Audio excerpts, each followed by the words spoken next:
Ladrão apelidado de Homem-Aranha é preso em Santos. O marginal, de 47 anos, era foragido da justiça e respondia, inclusive, por homicídio.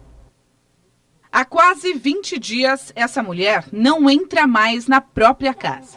Ela estava dormindo no quarto quando foi surpreendida pelo criminoso. Era 1h da tarde. Eu escutei um primeiro barulho, achando que era minha filha.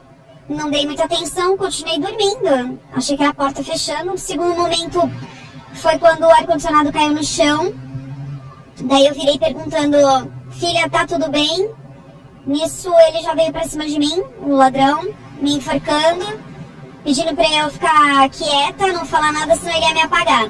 Dali pra frente, ele se tornou agressivo. Ele me deu um soco no lado esquerdo do meu rosto, pedindo dinheiro. A todo momento ele falava a mesma coisa, que ele só ia sair de lá com o que ele queria.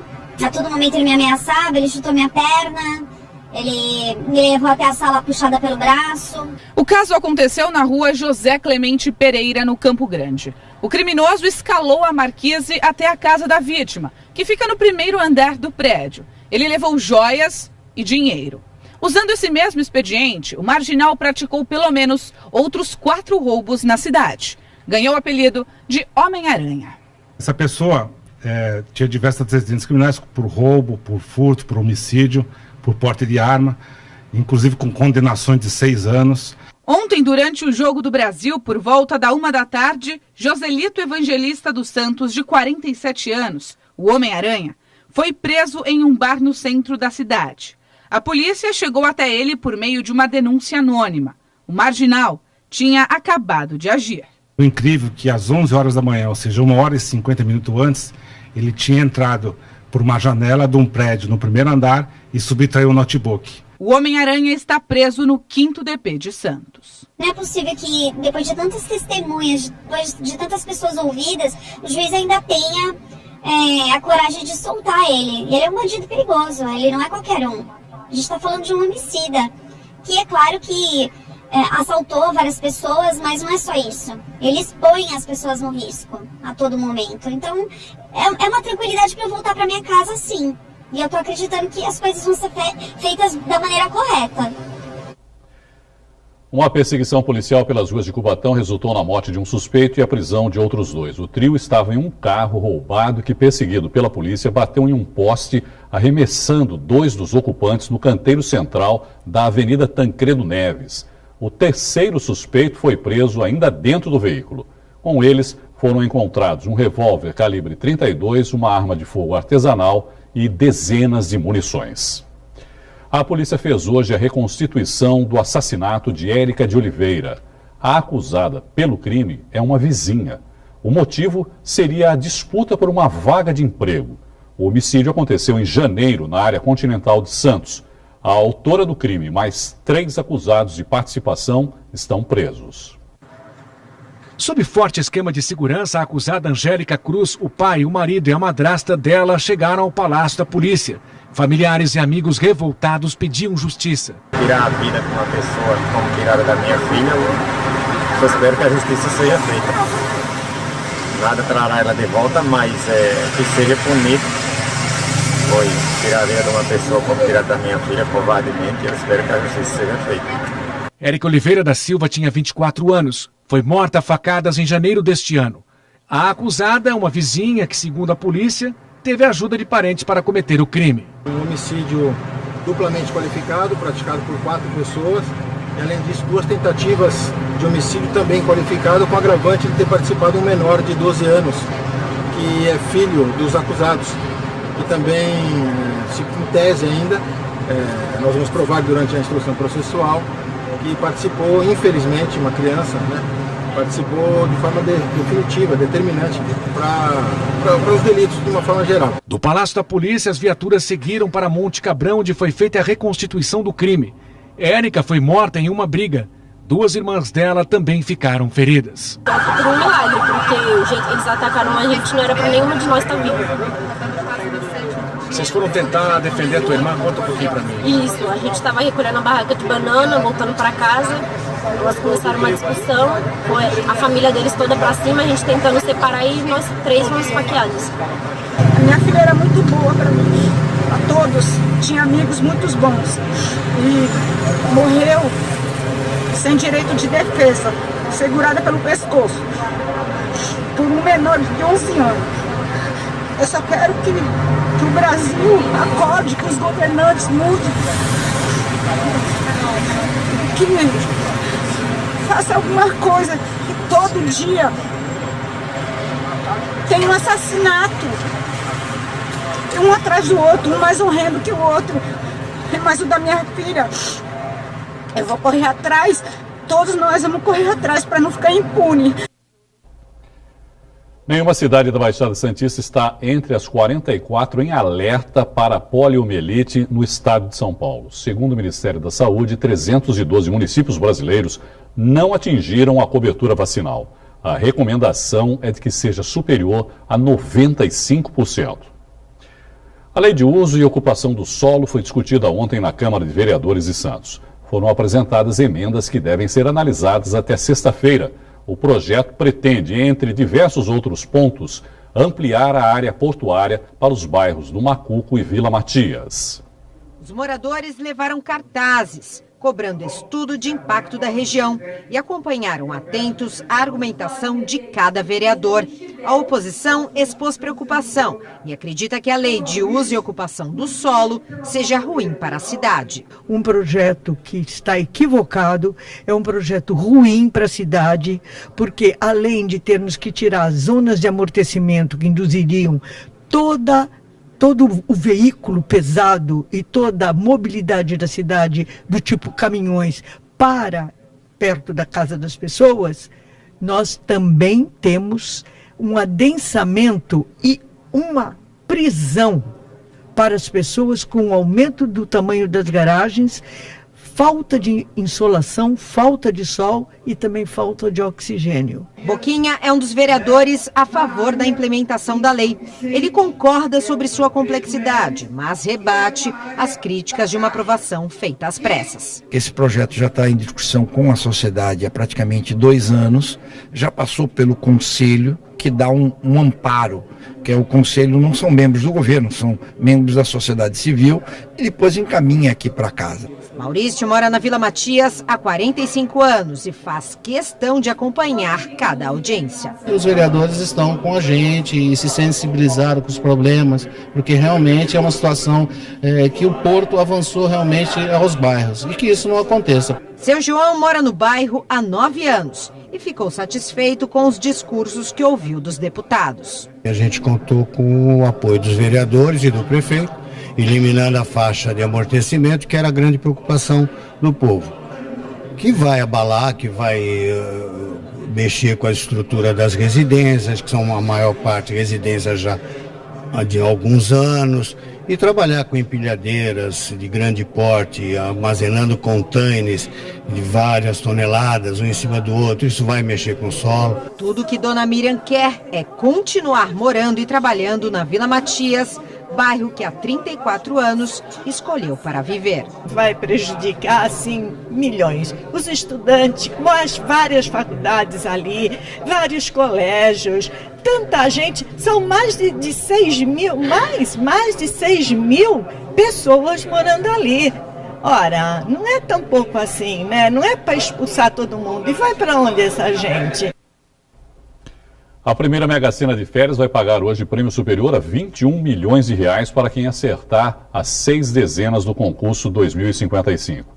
Sorteios vão ser na terça, quinta e sábado. O próximo acontece daqui a pouquinho às 8 da noite na cidade de Rio Grande, no Rio Grande do Sul. O projeto que define regras para a proteção de dados pessoais foi aprovado por comissão do Senado. Confira esse e outros assuntos no Brasil em 1 minuto. A Comissão de Assuntos Econômicos aprovou o projeto de lei que define regras para a proteção de dados pessoais. A proposta segue para análise no plenário do Senado. O texto define multas para empresas que usarem ou divulgarem indevidamente dados pessoais como e-mail e patrimônio.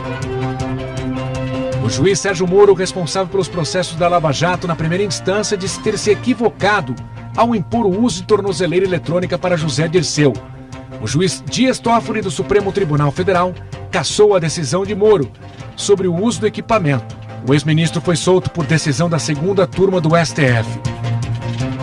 O empresário Ike Batista foi condenado pela Justiça a 30 anos de prisão por corrupção ativa e lavagem de dinheiro na Operação Eficiência, desdobramento da Lava Jato. Ele é acusado de pagar 52 milhões de reais ao ex-governador do Rio, Sérgio Cabral, que seria em troca de contratos com o governo estadual. A violência contra a mulher não escolhe classe social ou etnia. No ano passado, o número de casos no país aumentou em quase 30%. Em Santos, a Delegacia da Mulher registra, em média, 400 boletins de violência doméstica por mês. Essa mulher, que prefere não ser identificada, sofreu com agressões do companheiro. Ela conta que foram 9 meses de relacionamento. Ele sempre foi muito doce, muito carinhoso, então eu jamais desconfiaria. Até que um dia... Nós estávamos discutindo no banheiro e estava tomando banho. Eu não lembro exatamente o motivo da discussão. E eu fui empurrada, caí no banho, o barulho foi grande. A mãe dele estava em casa, ela foi ao banheiro por conta do barulho. E não me machuquei, mas não tanto. Mas essa parte de ser agredida e outra pessoa ter visto, ter ouvido, é bem complicado. Esta outra mulher viveu uma situação muito parecida. No começo ele era bem amigo, ele era companheiro, ele era parceiro, a gente saía, a gente curtia, né, junto, normal, como qualquer casal. E nunca vi nenhuma demonstração, nenhuma de nada, nem de ciúmes. Mas tudo mudou. Ela diz que um dia ele teve uma crise de ciúme e foram muitas agressões. Ela achou que iria morrer. Ele me enforcou e desse me enforcar eu perdi totalmente, porque começa a perder a consciência. Eu perdi a consciência e na hora que eu ia, acho que desmaiar, ele soltou. Aí eu fiquei na cama e, tipo, tentava não falar muito pra não me complicar. E aí foi quando ele começou a acender o fósforo e apagar o fósforo em mim. E nisso eu rezando, pedindo pra todos os sair, toda a religião ajuda. Aí eu comecei a rezar bastante. E aí foi quando ele falou que se eu ficasse com ele não ia ficar com ninguém, ele cortou meu cabelo. Ele puxou assim pra cima e cortou com uma faca. A violência afeta mulheres de todas as classes sociais, etnias e de todas as regiões. Os números assustam. No Brasil, 1 em cada 3 mulheres já sofreu algum tipo de violência. A cada 7 segundos, uma mulher é vítima de violência física. Aqui na Delegacia da Mulher em Santos, são registrados, em média, 600 boletins de ocorrência por mês. Destes, pelo menos 400, mais do que a metade, são casos de violência doméstica contra a mulher. A delegada explica que a mulher chega à delegacia e, em primeiro lugar, é ouvida por um policial. O caso, então, é relatado à delegada, que faz o boletim de ocorrência. Se a vítima estiver machucada, passa por exames de corpo de delito. O caso, então, vai ser investigado, mas a prioridade é retirar a vítima da situação. Essa mulher, num primeiro momento, a gente pergunta para ela se ela tem condições de voltar, se ela quer voltar para casa ou não. E se ela não tem condições de voltar, enfim, porque ela foi agredida ou porque não é a residência, um lugar seguro para ela permanecer, existe aqui em Santos a Casa Abrigo. Então, a Casa Abrigo é um abrigo diferenciado para a mulher, ele não é um albergue, é bem diferente. Ela pode ir com os filhos para essa Casa Abrigo e ela pode ficar meses lá, até realmente essa situação melhorar, se resolver, e lá ela vai ter todo o apoio, todo o acompanhamento psicológico necessário. É importante falar que muitas vezes a mulher está machucada e há como comprovar isso. Mas e quando a violência acontece em forma de ameaça ou pressão psicológica? A delegada esclarece que as mulheres devem saber que sempre há como provar. Se essas agressões psicológicas, que não são físicas, ocorrem na presença de alguém, a gente tem uma testemunha. Muitas vezes a gente tem um aparelho de telefone celular, que ele envia mensagens, envia e-mails, então a gente pode utilizar o print dessas mensagens, a gente imprime, né, essas mensagens, e essas mensagens vão junto com o boletim de ocorrência para o conhecimento do juiz. Então, é através dessa mensagem que é uma prova também da violência psicológica que ela sofre. Apesar do apoio, das denúncias, das medidas de proteção, a realidade é que a violência contra a mulher só aumenta. Em 2017, o número de casos cresceu 29%. E quem é vítima de uma situação dessas fica com uma marca difícil de apagar. Essa agressão só me mostrou o quanto é difícil nós, mulheres que somos agredidas, nos abrirmos e relatarmos e saber que nós não somos as culpadas, que nós somos vítimas. A gente fica com medo de voltar pro pai, pra mãe ou contar pro amigo, porque a gente fala, vão julgar. Ah, você estava lá porque você quis, você apoiou porque você quis. Por que você estava com ele? Só que a pessoa não mostra do primeiro dia do encontro como ela é. Então é com o decorrer dos anos, é com o decorrer do namoro, do casamento. Então assim, sempre vai ter uma mão amiga, e hoje eu acho que a lei ajuda muito. Para falar mais sobre o assunto, o Caderno Regional recebe a advogada Isabela Castro de Castro, presidente da Comissão da Mulher da OAB Santos, e a psicóloga Márcia Atique. Isabela, boa noite, obrigado. Márcia, boa noite, obrigado, viu, por participarem aqui com a gente. Vou começar com a Isabela, que está aqui mais pertinho de mim, né, Isabela? Como é que a OAB atua nesses casos de violência contra a mulher? A OAB ela não trabalha individualmente, ela não vai fazer ações pontuais para apoiar a pessoa A, B ou C. Ela atua em termos de coletividade e ela tenta sempre fazer ações afirmativas, né, de combate à violência e pregando pela igualdade de gênero.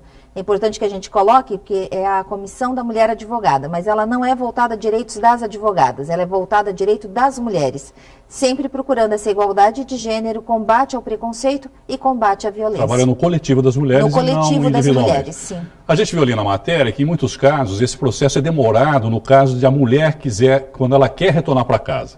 Ela foi agredida e o agressor continua morando lá ou é dono da casa, é um processo demorado. Tem como agilizar esse processo para que a mulher consiga retornar para casa, caso ela queira retornar? Então, existe, Santos tem uma rede protetiva muito grande, a gente tem diversos órgãos e aqui diversos equipamentos públicos para dar apoio para quem não tem condição. Como disse a delegada, ela sempre pergunta, você tem condição de sair ou de se estabelecer? E quando a pessoa quer ficar na sua própria casa, a gente entra com uma ação né, de separação de corpos para tirar aquele agressor de dentro de casa de imediato. O que acontece muitas vezes é que mesmo que você tenha uma ordem dizendo que não pode se aproximar, que tem que sair de casa, a pessoa vai lá e não aceita aquilo e insiste em voltar. Então, eu já tive alguns casos no escritório que mesmo assim com a ordem, o oficial de justiça foi lá, colocou para fora de casa, tinha a ordem, medida protetiva de não se aproximar, mas o cara foi lá, ameaçou, olha, se você me puser para fora eu vou matar você, mato nossos filhos, e a pessoa se sujeita e fica, né? Ou então até conseguir ter condições de ela sair e deixa o cara dentro do apartamento, é muito difícil a realidade do dia a dia.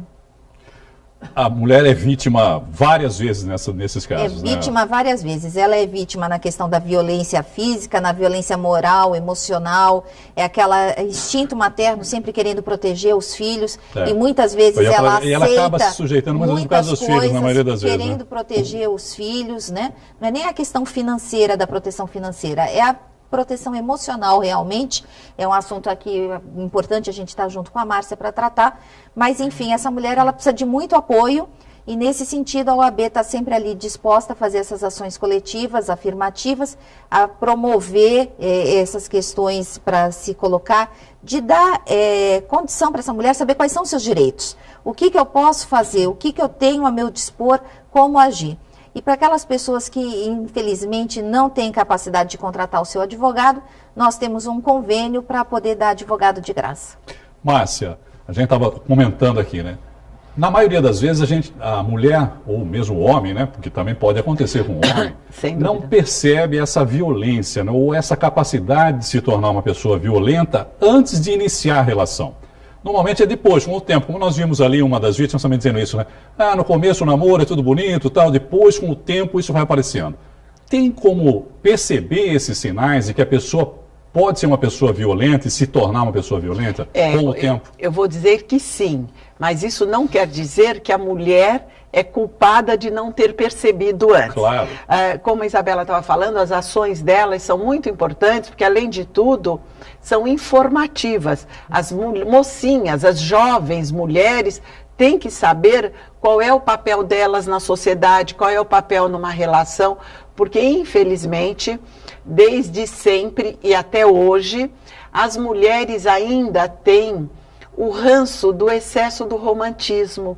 Nós somos de uma sociedade patriarcal em que o homem ainda tem que ser agradado e tem o excesso de romantismo que ainda inunda as mulheres e associam qualquer ato um pouco mais firme ou qualquer ato que as limite como demonstração de amor.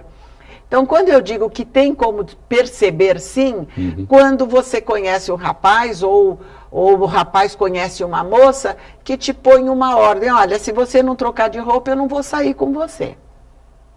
Ou eu não quero mais que você converse com fulano, não quero que você vá em tal lugar. Esse tipo de controle já é um sinal. Já é um sinal. E as moças, as meninas ainda têm isso na sua formação. As mães podem não falar, as escolas têm aulas preparatórias, elas devem ir às escolas falar, mas é aquela coisa ainda do romantismo exacerbado.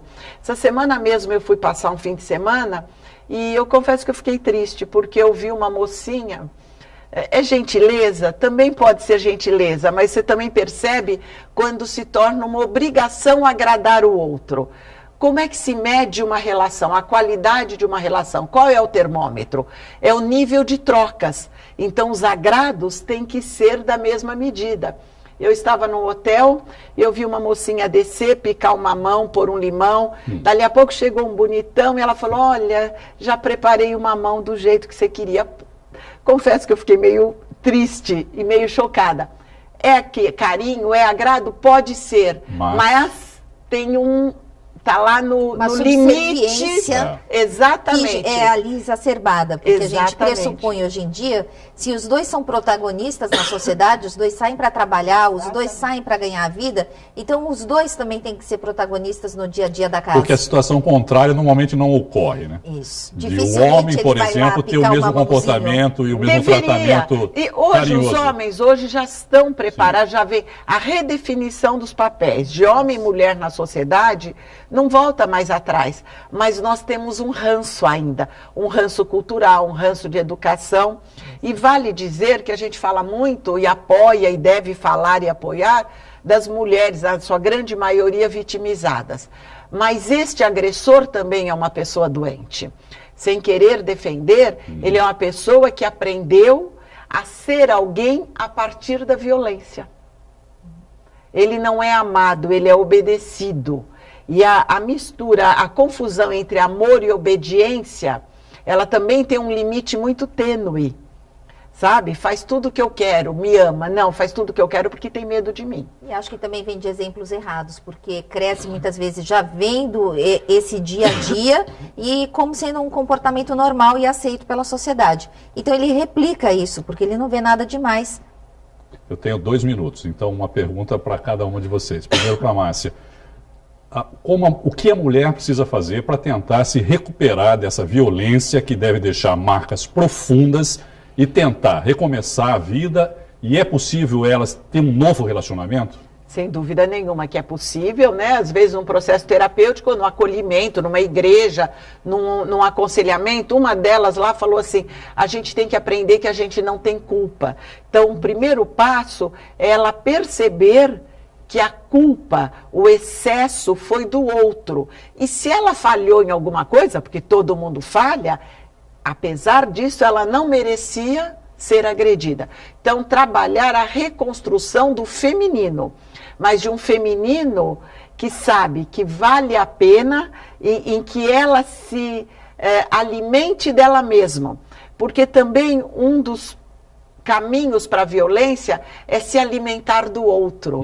Eu sou a mulher do fulano, eu sou a namorada do fulano. Não, eu sou a Márcia, que sou amiga do Irineu. É preciso trabalhar a autoestima. Trabalhar essa identidade. Isabela, para a gente encerrar 1 minuto. A Lei Maria da Penha melhorou, ajudou, mas o que ainda falta para ser feito para que a gente não tenha 400 boletins de ocorrência por mês, por exemplo, de violência contra a mulher? Tem muito. A questão principal aí é que havia uma subnotificação, o crime não era tipificado antigamente, então agora existe o aceite e a visão de que esse crime existe. O Conselho Nacional de Justiça acabou de elaborar um estudo sobre a Lei Maria da Penha no país. Os números são impressionantes, está disponível no CNJ. É muito difícil essa situação. A gente precisa sempre estar acompanhando, instruindo, orientando, e nesse sentido uma grande ação que a OAB está realizando em parceria com a Prefeitura de Santos. Vai dia 7 de agosto, aniversário de 12 anos da Lei Maria da Penha. Nós vamos fazer um evento aberto ao público, todos convidados, no Teatro Guarani, a partir das 8h30 da manhã, esclarecendo, informando a todos para dar essa conscientização do que pode e o que não pode, quais são os limites. Obrigado, Isabela Castro, da Comissão da Mulher da OAB. Obrigado, psicóloga Márcia Tic. Boa noite para vocês. Boa noite, muito obrigada. A edição de hoje fica por aqui. Você continua bem informado sobre Santos e região acessando santaportal.com.br. Eu volto amanhã, espero por você. Uma boa noite e até lá. Tchau.